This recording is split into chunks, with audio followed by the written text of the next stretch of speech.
arrimes tu corazón al fuego porque se quema.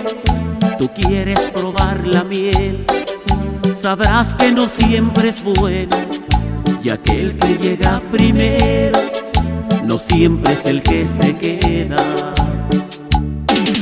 ¿A dónde vas, cariño?